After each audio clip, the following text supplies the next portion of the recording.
Alright, if you're wanting to start your Facebook Jamberry party as a group, you would look over here on the left side of the page and you would find groups, and then you can click the little more link and it'll take you here, a list of all your groups. So you want to go up to the top here, the green button, create group. Now when you're giving your group a name, you could choose something very stereotypical of Jamberry parties, Joanna's Jam and Nails or something of the sort.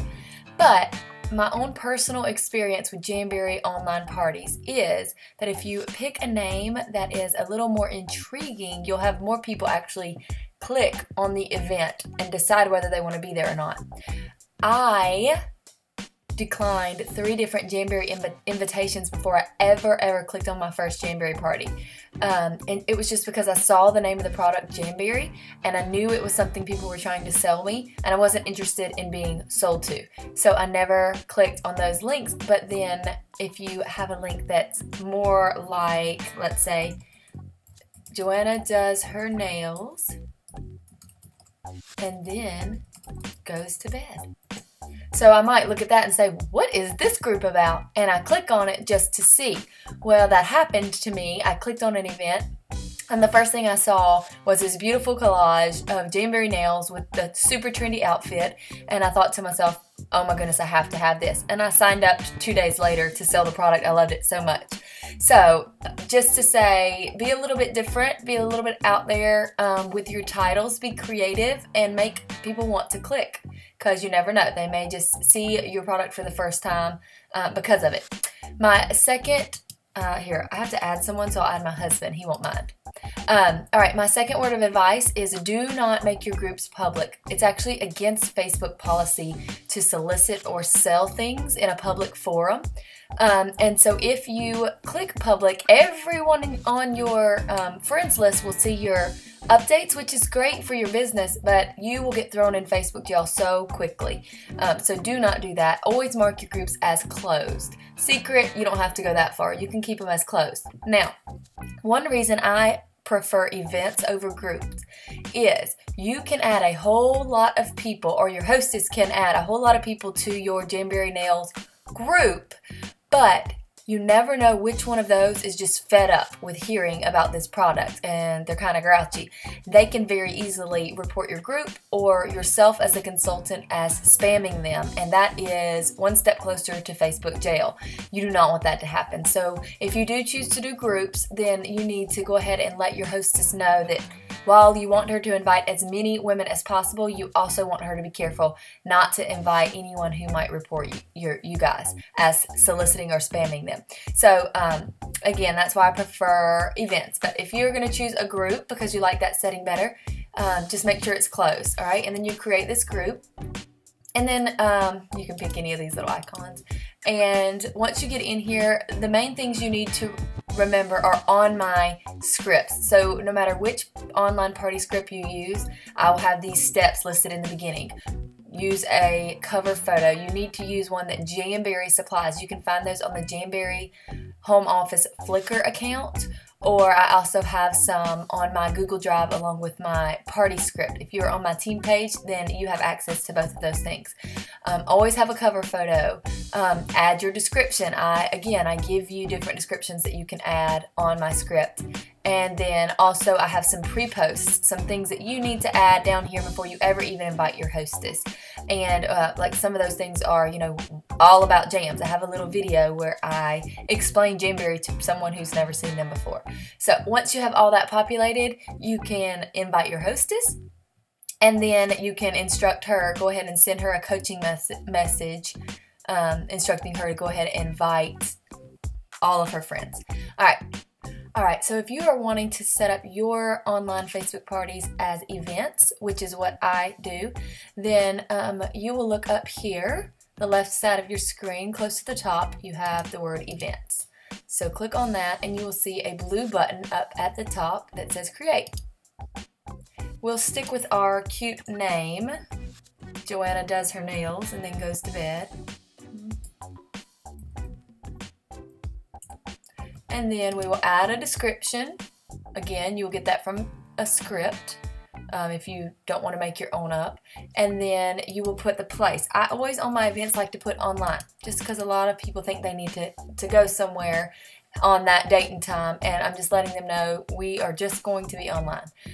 If you want to do your events as one day events or one night, you can put your date and your time, and that's fine. I choose to leave mine open for an entire 2 weeks, and so I'll click this link right here that says end time, and I will set it to close 2 weeks later. Now, if you leave yours open for 2 weeks, what that means is it will stay in their events for that entire 2 weeks before it disappears. If you are wanting to have a one-night interactive game night, which is what I do, then in the event itself, you can let them know that we'll be back here on Thursday night at 9 o'clock to play this game for a free prize and all that jazz. So it's okay that that's not reflected up here in your date and time. The next thing I want to go over is this privacy setting. So again, you do not want this to be public. Facebook will put you in jail.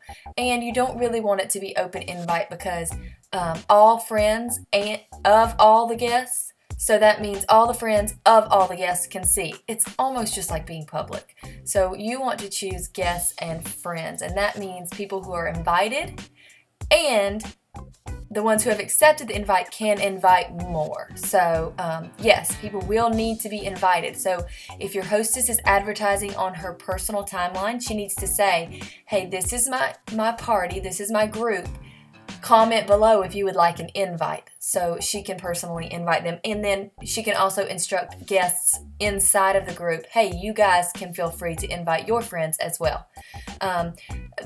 This is good because the only people who are going to see all of your posts are those who have RSVP'd to the event. And so that means grouchy people won't RSVP, and you will only have people who really want to be there. So don't be alarmed when your event parties have a lot fewer guests than your group parties. My doorbell just rang. That's okay because the people who are at your event actually want to be there and are probably going to purchase. Alright, so you will create your event. And same thing as a group. You want to go ahead and populate your cover photo and your description and all of that good stuff. Now, in your description, if you hit edit right here, here's a little trick I've learned to get people to RSVP. If you'll put in your description here, the first 20 people who RSVP to our event will get a free entry into our drawing. If they RSVP, they're going to see your post. So if you can get them to click that RSVP button, they will see your post. They chose to be there. They're way more likely to actually interact with the party and buy. So this is why I prefer groups. Again, you're going to want to populate this with all the pre-posts on the script and then invite your hostess and instruct her to go ahead and invite as many people as she wants. Alright, so we are working on online parties in this training video today. I just showed you how to set up group parties or event parties, and whichever one you choose, you're going to follow these same steps. So one of the most important things is hostess coaching. Your hostess has no idea what she's doing, and she shouldn't, but that's what you're there for. You need to coach her. So you need to first start off saying, you know, I need you to be super interactive with this party.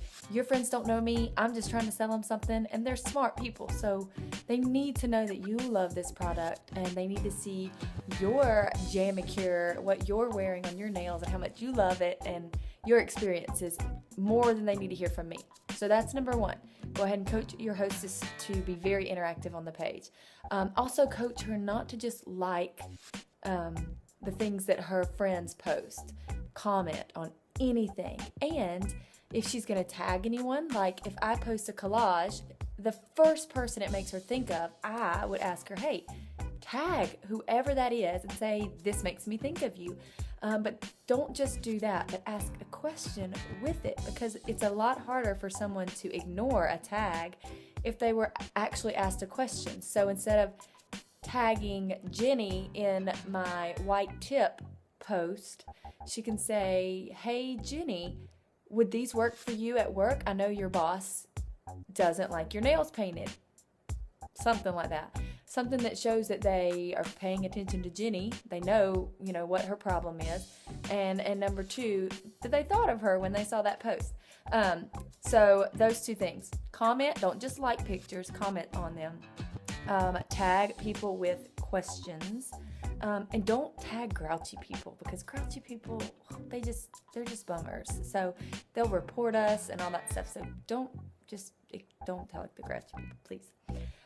Your hostess needs to post about her Facebook party on her personal timeline. So instruct her to say, hey, I'm having a Jamberry Facebook party. You can send her the exact words she needs to post just to ensure that she'll do it. Now, your Facebook group or event will need to be like an invite-only type of thing, and I go over that in the beginning of this video. So they will need to ask for an invitation right here. So give her the words. Ask, comment below if you want to be invited, and I will invite you.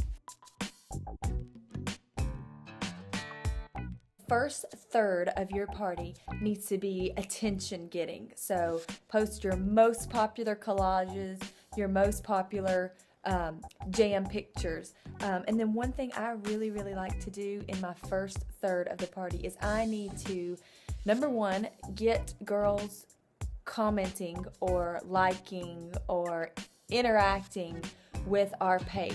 If you can get someone to comment or like something you post in the very beginning of the party, they will receive all of the posts after that in their newsfeed. So what, if you were in an online party, would make you want to comment or like?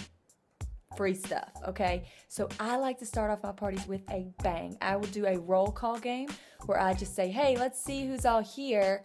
If you go browse my site, and I'll give them my website, and find your favorite wrap, the one at the top of your wish list, copy that URL and paste it in the comments below, one of you lucky girls is going to win that wrap for free. And so you're only giving away one wrap, but you're giving all of them a chance to comment. And guess what? That just clicked a Facebook algorithm that now says, okay, this girl's interested in this event. We're going to start populating her newsfeed with the post from this event. So get them commenting or liking right away. When you start off the bat with like, hey, I'm just going to give you something free, you gain rapport with your customers in that page. They think, okay, she's not just trying to sell me something. She's willing to kind of, give to me as well. So the roll call game. I will actually let them have a day or 2 to do the roll call game, post their favorite wraps, and then I will invite them all back for one night, one interactive night, where I'm going to announce the winner, and they have to be present to win. And that night, I will play another interactive game. Now, there are 3 types of games you can play in your Facebook parties.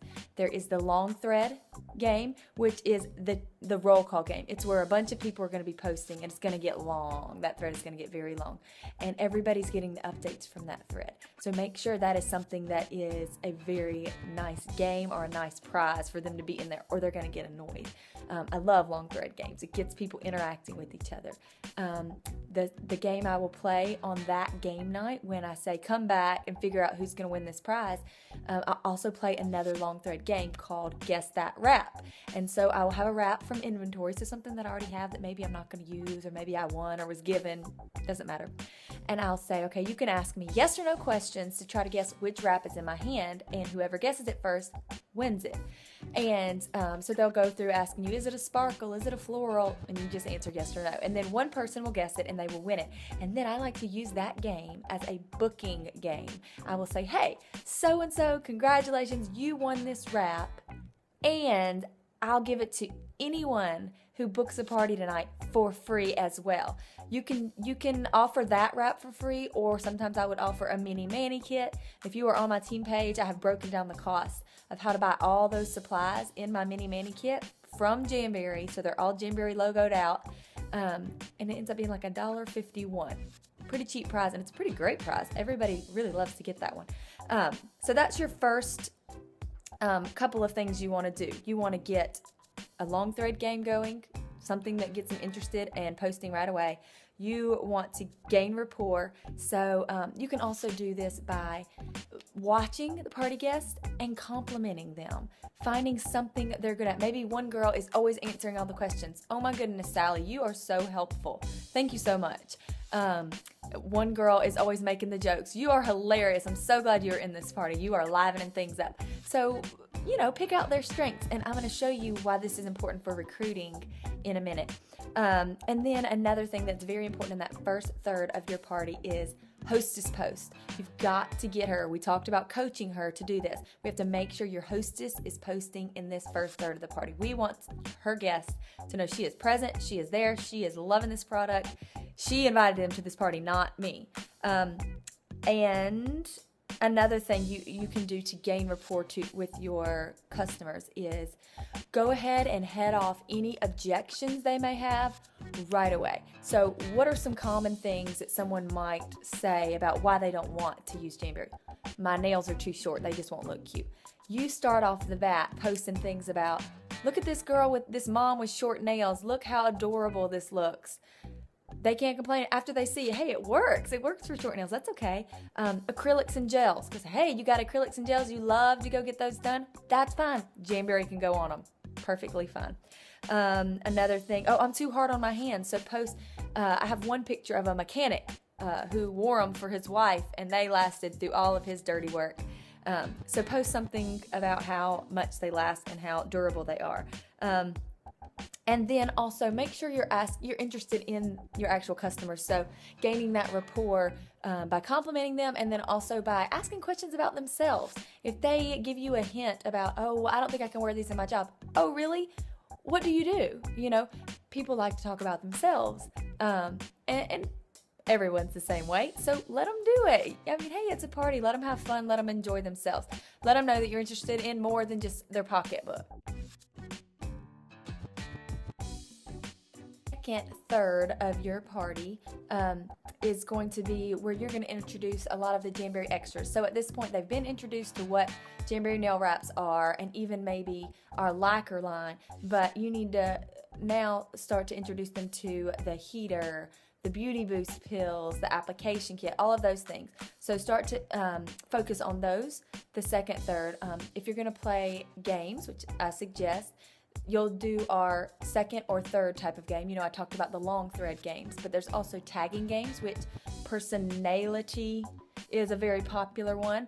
The good thing about tagging games is that it gets people back on your party. Like maybe they were interested at first and they've kind of been, somewhere else for a little while. Tagging gets them their attention again. So if your hostess is tagging, that's fine. But again, be careful with who you tag. Don't tag grouchy people. Or you can play a quick game, and that's something like Battle of the Jams, where you post one picture, quickest person to answer it wins, and you can post several of those pictures and get them very quickly. It's there and done in a matter of hours on your page. So those are the type of games I would suggest during this third of the party. I would also start posting tips and tricks. So at this point, maybe somebody has had a sample, or they may have even gotten their order by now. And you can start posting tips and tricks about, how you get your jams to last longer, how you size them perfectly, anything you can think of that could be very helpful. Also, if you are one of those people who send out samples at the beginning of your party, I am not. I can tell you that if you want to know. I can tell you why I don't do that. But if you are, then this is the point when you would ask your customers, please start posting sample pictures. And that should pretty much roll up your second third of your party. All right, the last third of your party is going to be you kind of asking them to order from you, asking them to book a party with you, asking them if they want to join your team. So this is the part where you kind of are pushing them like, our party's about to be over, let's get this done. And so I would do a booking game during this third. I know I did kind of a booking game in the beginning, which is your choice. It's a little early to ask them to book, but hey, it works. But at this point, I would definitely do another one. Bingo is a very popular one. I would play bingo, get them all meet back on one night, play the game, get a winner, and I always offer my winner a free mini-mani kit. And then I say, hey, you know what? You girls were so much fun. I'd like to do this with all of you all over again. So if you book your own party, you can have a free mini kit. kit as well. And a lot of them will jump on that to get something for free, and they had fun. You want to ask them to book while they're having fun, while they're interacting, and those kinds of games like bingo works. It gets the fun level up. Next thing, you want to thank them for coming. I mean, they took time to come interact and have fun at your party, and the more people who came, the more fun it was. So thank them. Thank them for coming and be a gracious consultant. Then don't forget to plug your business page. Always ask them, hey, go like my business page. When you fall in love with your jams, and you will, you're going to need to know where to get them again. And I don't want this event to go away and you not know. So go like my business page. I offer lots of deals on my business page just for those special customers. So that way you can keep in touch with them. And then also I want you to email anyone who requested a sample or who interacted in your party and didn't order, because there must be some reason they didn't order. They liked the product enough to stay around the party, or maybe you're just super fun. But maybe they're interested in hosting and getting stuff for free. Maybe they're interested in joining and getting a forever discount. Make sure you email them. Offer them a free sample if you didn't already do that in your party, or just ask them if they have any questions. It's okay for you to be a little stalkerish and say, I noticed you were at my party. And so, I'm emailing you now. So do that. Follow. That's just a good follow-up. So that will conclude your entire online party. So before I let you go, I want to leave you with a couple recruiting tips while you're in a party. So the best place to pick up new team members is someone who just saw how much fun and how easy that job was and decided, hey, they were on board. So a few ways to interact with your customers with recruiting in the back of your mind, kind of. First of all, don't be afraid to throw it out there at the end of your party. Like, how fun and awesome was this job? Use those strengths that you've been learning about each of your guests and let them know how it will work for their Jamberry business. You're so much fun. You are so bubbly and spirited. If I can do this, you can totally do this. Your personality is going to work perfectly with this business. If they're super intellectual and they memorize the product knowledge so quickly, let them know that's going to help them too. Or if they are just really helpful and friendly, just let them know that this business allows you to help customers solve their nail problems and help other women in your downline solve their financial problems. It just works with so many personalities and so many different gifts. So don't be afraid to point that out. Some women don't even know their own strengths, and so how empowering that you can point that out for them. Another way to use a party for recruiting is you need to give customers options. So to be exact, you need to let them know, hey, you could sign up, you could love it and succeed and do awesome things, or you could hate it. And guess what? You just got all the products in the starter kit, plus all the free stuff that came in the starter kit, plus you got a discount for a little while and you quit. No big deal. That's okay. When you take the fear of failure off the table, like, listen, even if this doesn't work out, it's worth trying. When you take that off the table, some people just relax a little bit and they think, you know what? I can do this. I don't need to be afraid. So don't be afraid to put that out there. Also, as you're learning about your guests, you are going to collect information about, where they work. As you're asking questions about them, you're going to find out, maybe what kind of situations they're in. Maybe they have a sick child, or maybe they're struggling with sickness themselves. Maybe their husband just lost his job. Find whatever need that they have and show them how Jamberry can fill it. I can probably give you specific examples of every single scenario out there of how Jamberry has filled a need in so many different consultants' lives. So this is an amazing opportunity. Do not ever feel like you are annoying or forcing it on anyone. It is honestly, in my honest opinion, a gift to be at the ground floor of this company, which we still are at the ground floor of this company. So you are giving them an answer to their problem and also a gift in getting in so early. Talking to these potential recruits, just common psychology here is no one really wants to be told what they should do. It needs to be their choice. And so if they're feeling a certain way, they're uncertain, they're fearful, they're whatever they let on is in their heart, don't ever discount that. Don't ever say, well, you shouldn't feel that way, you should just do it, you know. You can use the feel, felt, found method from Sherry McAllister, and she says, you know, if someone's feeling a certain way, you need to affirm that. I know how you feel. I understand that. And then felt, tell them when you or someone you know have felt that way too. Assure them that it's normal to feel that way. And then found, I have found that with that person or with myself, this is what happened. So that kind of just lets them know, look, I validate how you feel. I totally get it. I felt that way myself, but it can still work. You can still get over that feeling. So